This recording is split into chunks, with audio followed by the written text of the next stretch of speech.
किशोर दोहा पंचीकरण को 37 हो बोलो देखा एक बार। विषय विषवद त्याग करी करी ये साधु संग पोते सच्चिदानंद जे मनु तेम पोते सच्चिदानंद सदा जे मनो तेम अभंग। अब इसमें क्या एक रहस्य विशेष, उस रहस्य को जो साधक समझ जाते हैं ना, समझो वास्तव में वे ही अपने जीवन को धन्य बना पाते हैं। इस संसार में बहुत सारे साधक ऐसे हैं जो विषयों को विष के समान जान लेते हैं, ठीक है ना, परंतु संतों का संग नहीं करते हैं। समझना थोड़ा सूक्ष्म रहस्य है। विषय को जहर के समान जान करके उनका त्याग कर देते हैं, परंतु संतों का संग नहीं करते। एक तो इस प्रकार के व्यक्ति होते हैं। दूसरे प्रकार के व्यक्ति वे होते हैं जो संतों का संग तो करते हैं, परंतु विषयों को विषवत जान करके त्याग नहीं कर पाते हैं।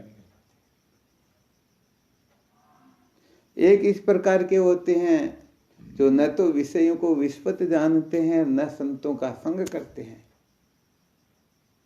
और एक इस प्रकार के होते हैं जो विषयों को विषवत भी जानते हैं और संतों का संग भी करते हैं। तो ये चार जो प्रकार बताए गए हैं, इनमें से जो न तो विषयों को विषवत जानते हैं न संतों का संग करते हैं, उनको तो पामर पुरुष कहते हैं। आ गया समझ में? ऐसे पामर पुरुषों का तो यहाँ कोई प्रसंग है ही नहीं। दूसरे नंबर पर जो बताए, जो विषयों को विषवत जान लेते हैं परंतु संतों का संग नहीं करते, इनको कहने का मतलब विषय पुरुष कह सकते हैं। उनको पामर और इनको विषय। तो संसार के भोग पदार्थों का तो त्याग कर देते हैं, परंतु संतों का संग नहीं कर पाते हैं।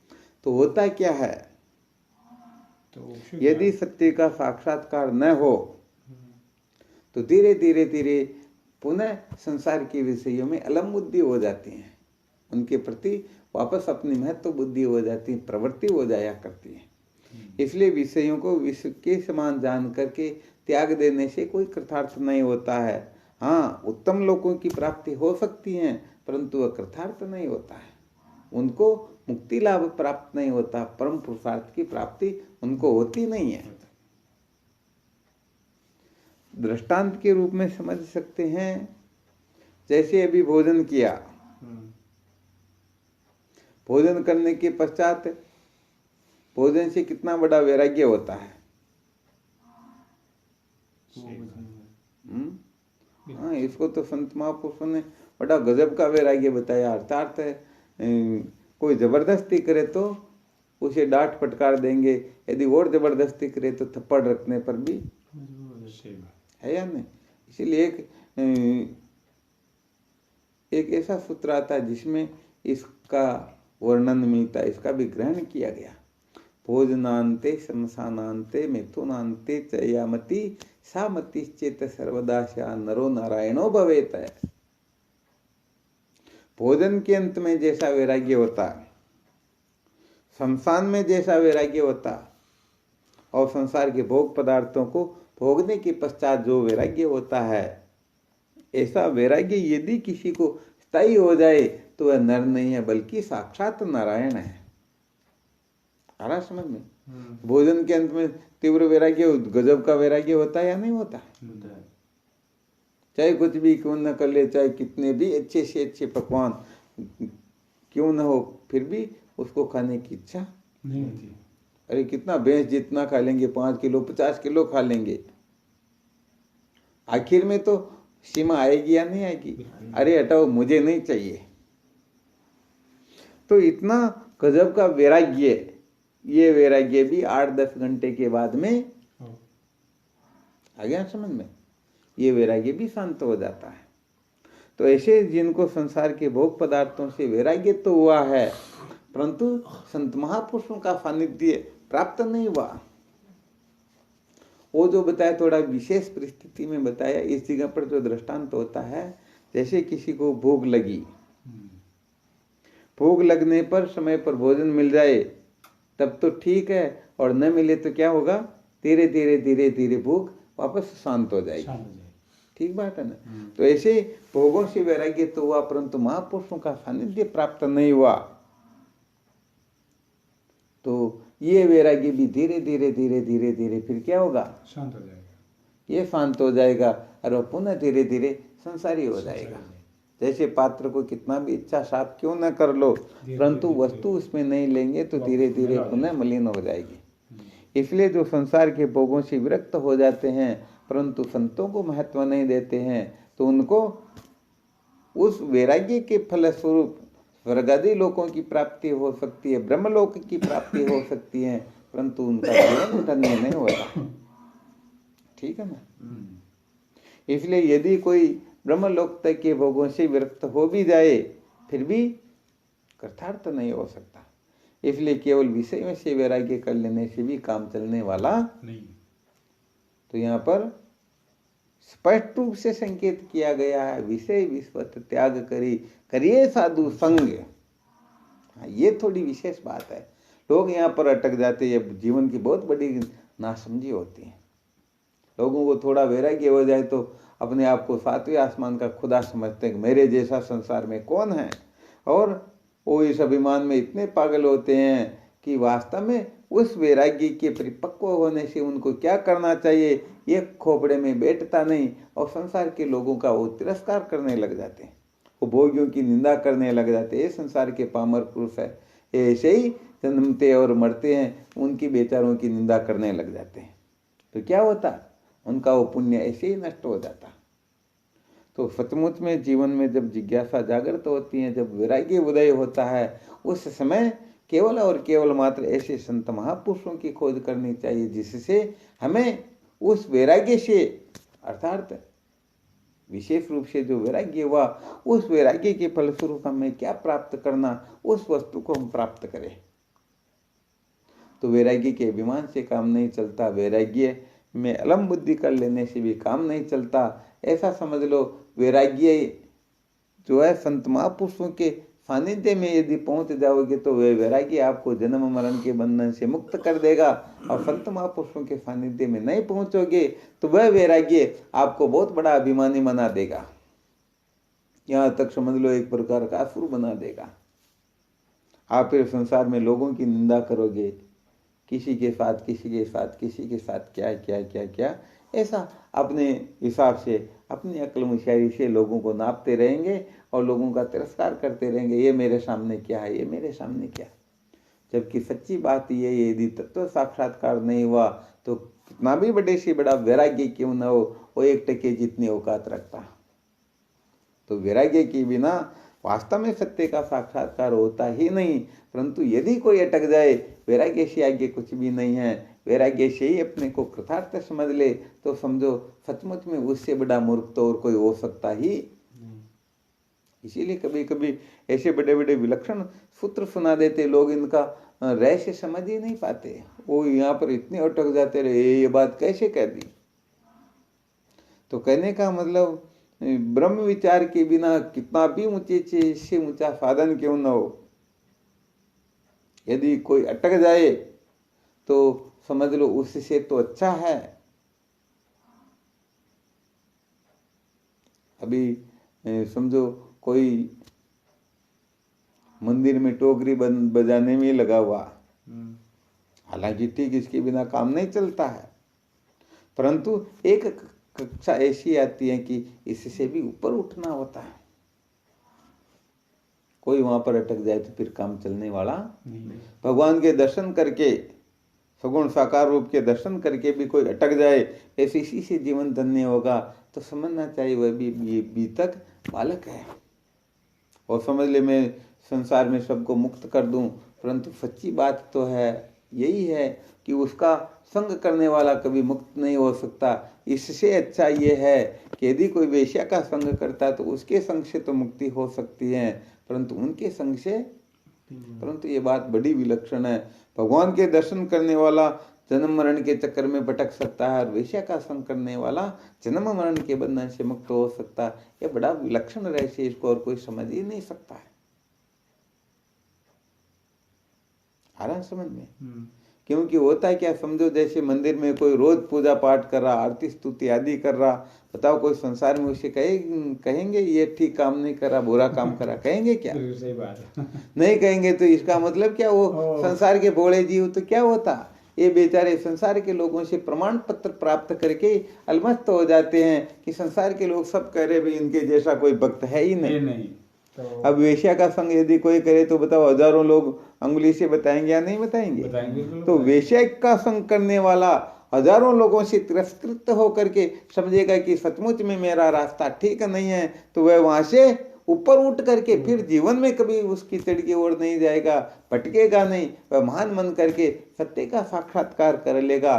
परंतु जो यहाँ पर अटक गया, भगवान के दर्शन कर ले और समझो आज रात दिन उनके सामने हाथ जोड़ करके खड़े रहे, उनके सामने रोए, सब कुछ करे, तो कोई बुरा कहेंगे क्या? कहेंगे अरे भाई इसके जैसा तो भगत हमने कोई देखा ही नहीं। तो कहने का मतलब इस संसार के लोगों से प्रमाण पत्र प्राप्त करके वो बेचारा अटक जाता है और 84 लाख योनियों में भटकता ही।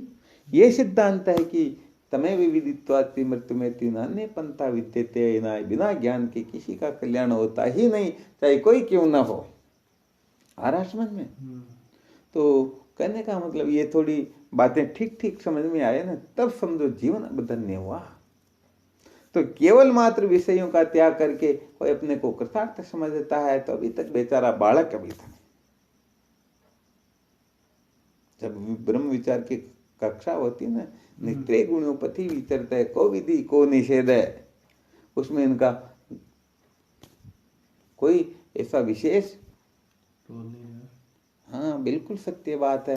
कहने का मतलब यदि कोई वैराग्य के अभिमान में बंधा हुआ है और तत्व की जिज्ञासा जागृत नहीं हुई, संतों को महत्व नहीं देते हैं, तो ब्रह्म विचार में ऐसे वैराग्य को 2 कोटि का कहा जाता। समझो ये तो एक प्रकार से ऐसा भटका हुआ कि घर से भी निकल गए और लक्ष्य पर भी वो बेचारे बीच में ही अटक रहे। इसे तो अच्छा था कि या तो घर पर रहते या फिर लक्ष्य पर पहुंच जाते। बीच में जो भटक गए उनकी तो बड़ी दुर्गति होती है। इसलिए विषय विस्पत त्याग करिए साधु संग। विषयों को विष के समान जानने के पश्चात भी क्या करना शेष रहता है, वह होता है मुख्य काम संत महापुरुषों का संग। करिए साधु संग। आ गया समझ में? अब बहुत सारे लोग, हालांकि ये जो बात बताई विषयों को विष के समान जान करके यदि संतों का संग नहीं करता है तो बड़े से बड़ा ऊंचे से ऊंचा वैराग्य भी क्यों न हो, उसे जन्म मरण के बंधन से मुक्त नहीं कर सकता, बल्कि वह उनको फालों के सामीप्य स्वरूपे सायुज्य मुक्तियों को प्राप्त करवा करके फिर संसार अरण्य में भटकाएगा ही भटकाएगा। मेले में गए, जितने रुपए लेकर के गए, जितना खर्चा ले गए, तब तक तो आप वहां पर, और उसके बाद तो वापस घर आना ही पड़ेगा। तो ये हुई एक विशेष बात। कुछ साधक ऐसे होते हैं जो संत महापुरुषों का संग तो करते हैं, परंतु उन्होंने विषयों को विष के समान जान करके त्याग नहीं किया, विषयों का त्याग नहीं किया। तो ये तो हालांकि 1 नंबर की बात नहीं है, ये भी 2 नंबर की बात है, परंतु उससे और ऊंची कक्षा है। क्योंकि संतों के संग से, संतों का संग तो समझो एक प्रकार से मास्टर चाबी है। संतों के संग से अपने आप ही विषयों का त्याग हो जाता है। परंतु विशेष बात यह है कि यदि कोई विषयों का त्याग करके फिर संतों का संग करता है तो वह बड़ी विलक्षण बात होती है। वह समझो टॉप, वो थोड़ी मार्के की बात है, ऊंची कक्षा की बात समझ लीजिए। वरना संतों का संग यदि कोई बिना वैराग्य आदि के संतों का संग कर रहा तो संतों का संग वैसे निष्फल तो जाता नहीं, परंतु बात यह है उसे जीवन मुक्ति का विलक्षण आनंद, क्योंकि संतों के संग से उनको तत्व ज्ञान तो हो सकता है। क्योंकि वास्तव में देखा जाए तो तत्व ज्ञान अपनी उत्पत्ति में, सच्ची बात कहा जाए तो वैराग्य आदि किसी की परवाह होती ही, इनकी आवश्यकता ही नहीं है। थोड़ी ये सूक्ष्म बात लोग समझ नहीं पाते, इसलिए इतनी थोड़ी सूक्ष्म बात सुनाते नहीं, साधक लोग भटक जाते इधर उधर। परंतु जिनको डर लगता है कि साधक भटक जाएंगे इसलिए सत्य न बोले, तो वास्तव में वे भी बड़े नासमझ होते हैं। वो साधकों का एक प्रकार से खून चूसते रहते कि वैसे मैं जैसे नचा वैसे साधक रहे, तभी ऐसी बात ही नहीं है। वास्तव में अपने स्वरूप के साक्षात्कार के लिए किसी की आवश्यकता ही नहीं है। ठीक बात है ना। तो यहाँ पर इतनी सी बात जरूर होती है कि उनके अज्ञान के बंधन की तो निवृत्ति हो सकती है, उनको अपने स्वरूप का साक्षात्कार तो हो सकता है, ज्ञान तो हो सकता है, परंतु ज्ञान के पश्चात तत्क्षण जो जीवन मुक्ति का विलक्षण आनंद प्राप्त होता है वह उनको प्राप्त नहीं होता, क्योंकि उनके लिए तो विषयों का त्यक्त होना अत्यंत आवश्यक ही। इसीलिए कहा गया वेदांत विचार में, वेदांत के जो 3 पैर बताए गए हैं, ब्रह्मचर्य, अभ्यास और वैराग्य, ये 3 पूर्ण रूप से जिस साधक में हो, समझो वेदांत ज्यों का त्यों तो उसी के हृदय में उतरता है, उसी को वेदांत का यथार्थ बोध होता है। तो एक तो पामर पुरुषों के लिए बताया जो न संतों का संग करते न विषयों का त्याग करते हैं। दूसरे विषय पुरुषों का वर्णन किया जो विषय भोगों का तो त्याग कर देते हैं परंतु संतों का संग नहीं कर पाते हैं।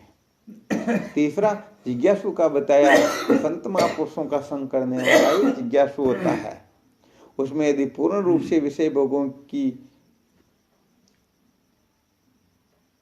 त्याग जो वृत्ति है वो नहीं है, फिर भी यदि संतों का संग करके ब्रह्म विचार करता तो ज्ञान तो उसे हो जाएगा, ज्ञान की निवृत्ति तो हो जाएगी, परंतु जीवन मुक्ति का विलक्षण आनंद जो है नहीं आएगा। ठीक बात है। ये समझो, ये उत्तम जिज्ञासु नहीं वेदांत का, ये कर्तोपासक नहीं है, ये कर्तोपासक कहलाता है। ये वेदांत का मुख्य अधिकारी नहीं है, अमुख्य अधिकारी है। वेदांत का मुख्य अधिकारी होता है जो विषय विस्पत त्याग करी करिए साधु संग, इस पूरी लाइन को जो, ठीक बात है, दोनों शर्तों को जो पूरी करे, अर्थि स्मृति आदि को, ठीक है ना, वास्तव में उन्हीं को पूर्ण रूप से बोध होता है। और जब ये दोनों शर्तें पूरी कर लेता है तो पोते सच्चिदानंद सदा जे मनो तेम अभंग। फिर तो वो पोते क्या, पोते वो मैं सच्चिदानंद अद्वितीय ब्रह्म, फिर इस प्रकार का उनको निश्चय हो जाता है जिसमें मन बुद्धि की गतिमति है ही नहीं, इनकी पहुंच ही नहीं है। हाँ, कुल मिला करके समझना ये कि देह के द्वारा, इंद्रियों के द्वारा, मन बुद्धि के द्वारा जो कुछ भी जाना जाता है ये सब संसार है। ठीक बात है ना। इस प्रकार का विचार करते करते करते करते फिर नेति नेति के द्वारा इनका निषेध करके इनका जो अधिष्ठान है वही अधिष्ठान मेरा स्वरूप है, वही हमारा तुम्हारा सबका वास्तविक स्वरूप है, और उसी का ठीक ठीक प्रकार से साक्षात्कार ही मनुष्य जीवन का सार है। बस ये बात ठीक तरह से समझ में आ जाना चाहिए, समझो अपना जीवन धन्य हो गया।